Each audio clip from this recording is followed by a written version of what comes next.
Pria ini bernama Solomon Northup, seorang budak yang tengah menebang tebu bersama budak-budak yang lainnya. Setiap ada kesempatan, ia mencoba menulis surat menggunakan buah beri sebagai tinta. Namun, usahanya selalu gagal. Hal ini membuat Solomon menjadi semakin frustasi hingga saat ia tidur bersebelahan dengan budak wanita, tiba-tiba ia teringat masa-masa bersama keluarganya. Ternyata dulu Solomon ini merupakan seorang pemain biola terpandang di kotanya. Ia hidup bahagia bersama istri serta dua anaknya yang bernama Margaret dan Alonso. Kehidupannya selalu berjalan dengan lancar. Sebelum akhirnya ia bertemu dengan dua orang pesulap sirkus yang lagi mencari seorang pemain biola. Mereka berdua pun menawari Solomon untuk bekerja sama mengiringi pertunjukannya di Washington DC. Mendengar kata Washington DC, tanpa pikir panjang ia pun menyetujui tawaran tersebut. Bahkan keluarganya pun juga ikut mendukung. Singkat cerita, untuk merayakan pertunjukan pertamanya, mereka pun pergi makan di restoran mewah. Namun karena terlalu banyak minum wine, akhirnya Solomon mabuk berat hingga tak sadarkan diri. Begitu membuka matanya, ia sangat terkejut saat mendapati dirinya berada di sebuah ruangan sempit dengan kaki dan tangan yang dirantai. Ditambah lagi saat dua orang kulit putih mengatakan bahwa mereka akan mulai menjualnya sebagai budak. Mendengar itu, Solomon membela dirinya dengan mengatakan bahwa ia merupakan orang yang sudah terbebas dari rasisme. Tapi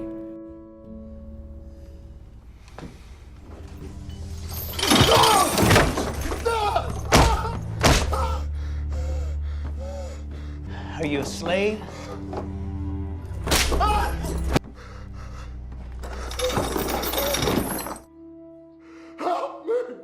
bahkan mereka mengancam Solomon untuk tidak membicarakan identitas aslinya ke orang lain.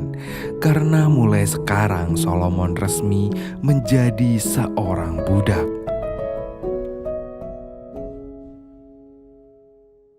Suatu hari seorang kurir datang untuk menjemput para budak yang ada di sana untuk dibawa ke New Orleans. Di dalam kapal, ia melihat beberapa budak yang keadaannya jauh lebih mengenaskan daripada dirinya. Ada yang tangannya udah terpotong, bahkan ada juga yang memakai penutup mulut yang terbuat dari besi. Jika ada yang melawan, mereka tak segan-segan untuk menghabisinya. Melihat itu, Solomon seperti tak punya harapan lagi untuk hidup. Sesampainya di tujuan, mereka disambut oleh pria kulit putih yang bertugas untuk melelang mereka. Betapa kagetnya Solomon saat pria tersebut memanggil namanya dengan sebutan Blade. Saat Solomon berusaha menjelaskan nama aslinya, si pria itu langsung menamparnya. Hingga membuat Solomon seketika terdiam karena trauma dengan penyiksaan yang ia dapatkan. Inspect them at your leisure, but yes, open your mouth, open wider. Looking there. What catches your fancy? This lad is very brawny. Yeah, 700 for Eliza. My fairest price? You have the most faithful slave of me, the most Liza. faithful slave that's ever lived, but I... Ripe fruit. May I take your stick, beast? 600. You will not say that. cry about your goddamn work. Pleasure. Setelah proses lelang, akhirnya ada pria kulit putih bernama William membeli Plate dan juga beberapa budak lainnya untuk diperkerjakan di lahan perkebunannya. Beruntung William ini termasuk orang yang gak jahat-jahat amat. Bahkan ia sering ngajak para budaknya untuk beribadah bareng. Ia juga menyiapkan tempat tinggal serta makanan yang layak untuk para budaknya.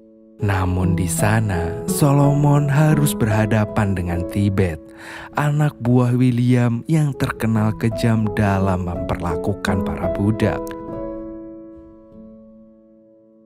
Suatu hari saat William mengalami kesulitan untuk mengirim kayunya, Solomon memberikan sebuah ide yang bisa mengurangi beban karyawan serta biaya transportasi, yaitu dengan membawa kayu menyeberangi sungai. Namun, John menolak ide tersebut dan mengklaim bahwa Solomon hanya cari muka di depan bosnya. Tapi tidak dengan William. Ia tertarik dengan ide tersebut dan meminta Solomon untuk membuktikannya.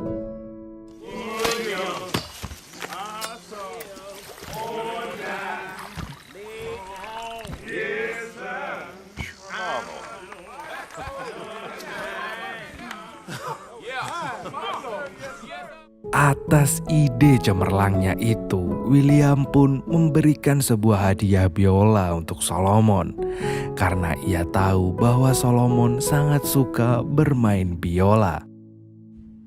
Hal ini pun membuat Tibet semakin memanas. Ia terus mencari-cari kesalahan Solomon agar bisa bebas menghukumnya. Padahal Solomon sudah melakukan semua pekerjaannya sesuai perintah Tibet. Mungkin karena sudah gak tahan dengan perlakuan Tibet, ia pun mencoba membela dirinya. You goddamn. To see another day, nigga. Tak lama kemudian seorang mandor datang melerai mereka. Merasa harga dirinya telah diinjak-injak, Tibet pun kembali mendatangi Solomon dengan membawa kedua temannya. Mereka pun langsung menyeret dan menggantung Solomon hingga ia kesulitan bernafas. Alhamdulillah, mandor yang tadi kembali datang dan menyelamatkan Solomon dari siksaan mereka.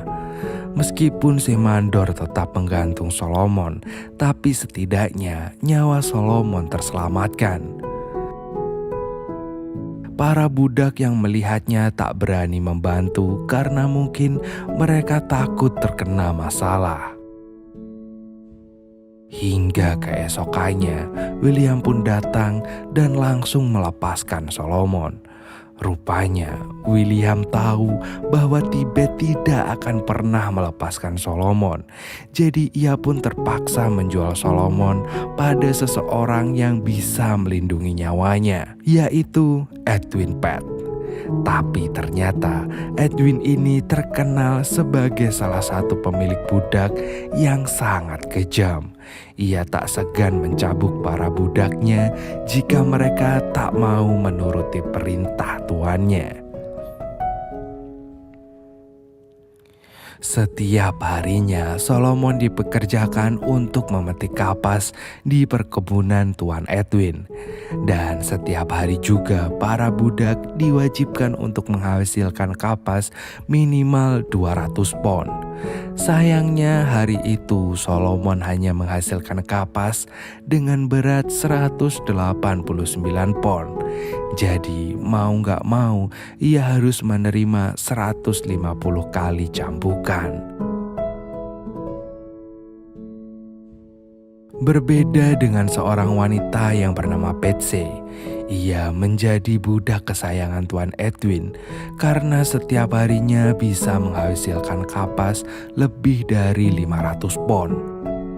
Di malam harinya mereka harus menuruti permintaan Tuan Edwin untuk berdansa. Padahal itu adalah waktu istirahat mereka. Di tengah pesta dansa itu, tiba-tiba istri Tuan Edwin melempar botol kaca ke muka Patsy. Rupanya selain menjadi budak kesayangan, Patsy juga budak pemuas nafsu Tuan Edwin yang membuat sang istri cemburu dan sangat membencinya. Padahal Patsy terpaksa melakukannya karena diancam oleh Tuan Edwin.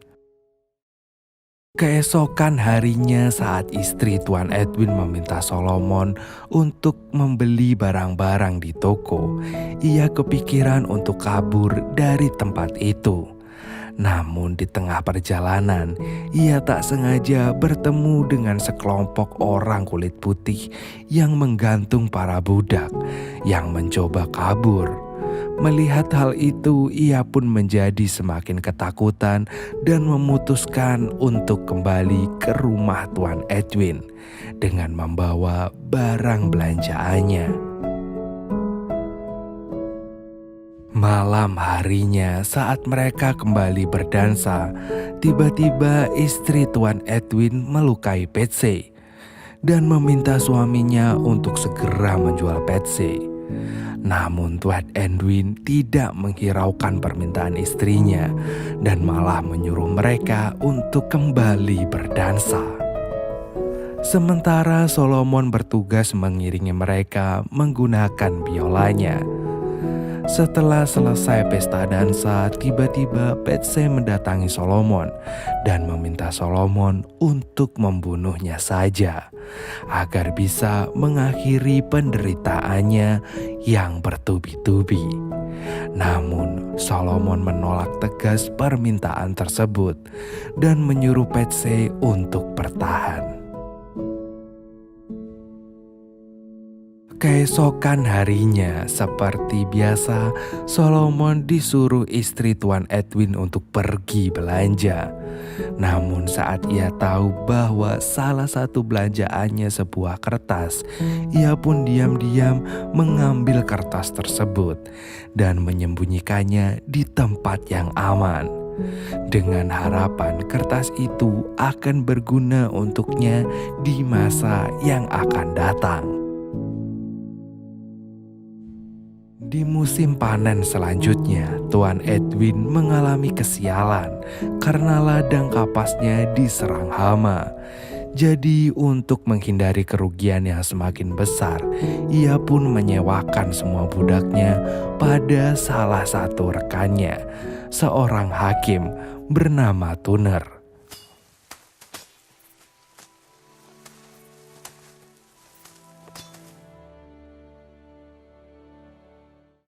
Dan inilah adegan awal yang Mimin ceritakan tadi.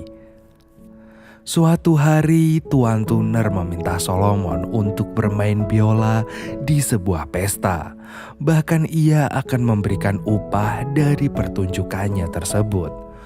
Untuk mengenang keluarga dan juga masa lalunya sebagai pemain bola, ia pun mengukir nama istri dan kedua anaknya di biolanya.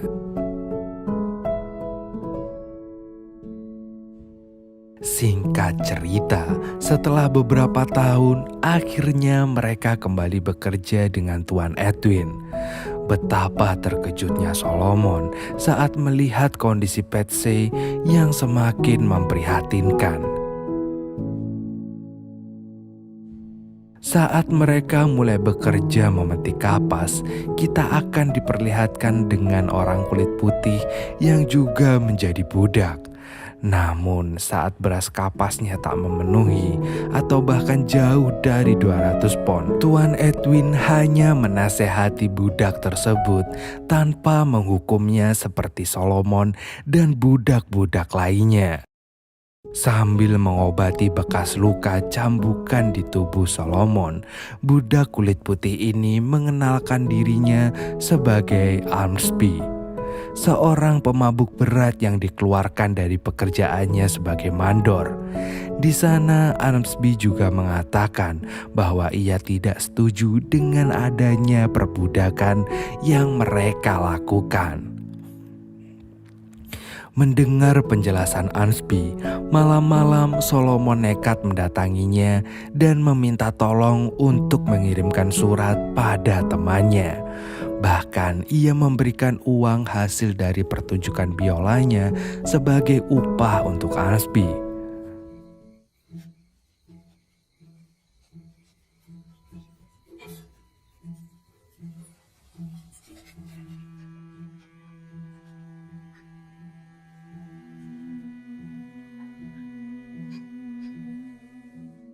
Namun di malam itu juga, tiba-tiba Tuan Edwin mendatangi Solomon dan mengancam akan membunuhnya jika ia sampai mengirim surat tersebut. Rupanya Armsby telah membocorkan semua rencana Solomon.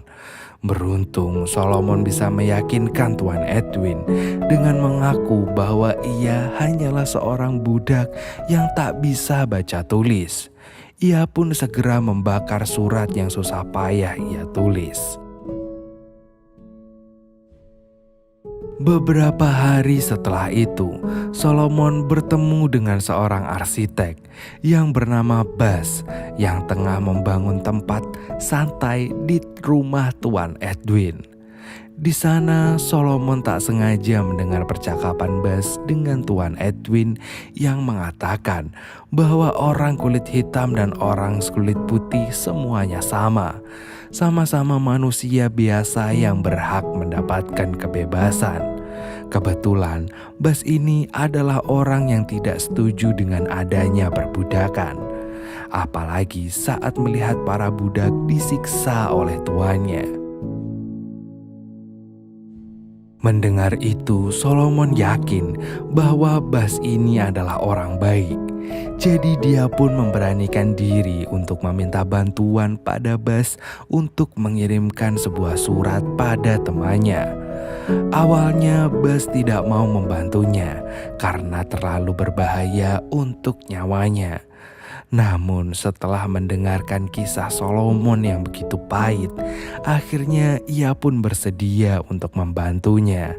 Dan betapa senangnya Solomon saat sebuah harapan kecil itu datang menghampirinya. Keesokan harinya Tuan Edwin marah besar pada Betsy karena telah pergi dari rumah tanpa izin. Padahal Betsy hanya ingin pergi ke rumah teman budaknya untuk meminta sebuah sabun.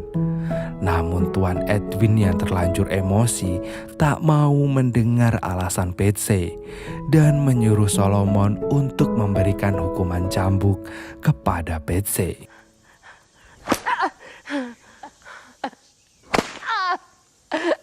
Rent and meat and blood flow equal. I will kill every nigger in my.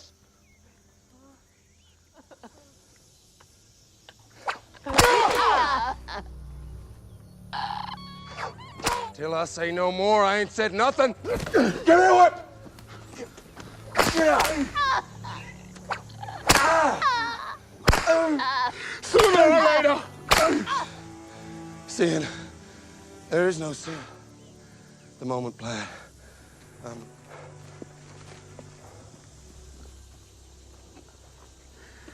Hal itu membuat Solomon sangat merasa bersalah, sampai-sampai ia pun menghancurkan satu-satunya benda berharganya, yaitu biola. Semakin hari Solomon semakin putus asa dengan harapannya, termasuk harapan bantuan dari Bas. Namun saat ia tengah bekerja bersama budak lainnya, tiba-tiba sebuah kereta kuda datang. Tak lama seorang serif menghampiri Solomon dan menanyakan tentang identitas aslinya.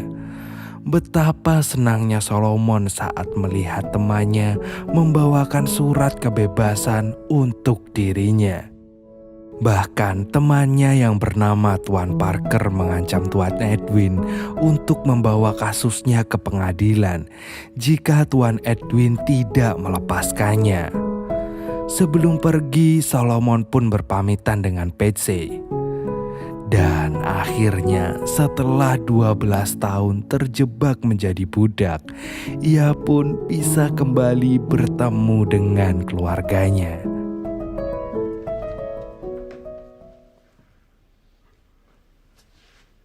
For my parents. Margaret.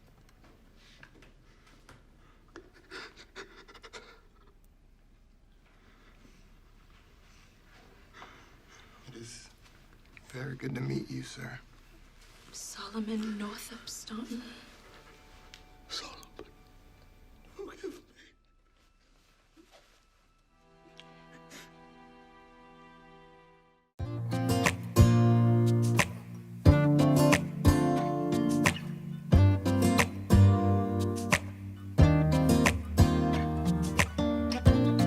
I look in the mirror, who's looking back at me? I don't know what happened, guess we weren't meant to be. I know we had problems, I thought we could fix them, but we got tired. There's nothing left to do but to say goodbye and try to move on. I'll get over you, only wish that I knew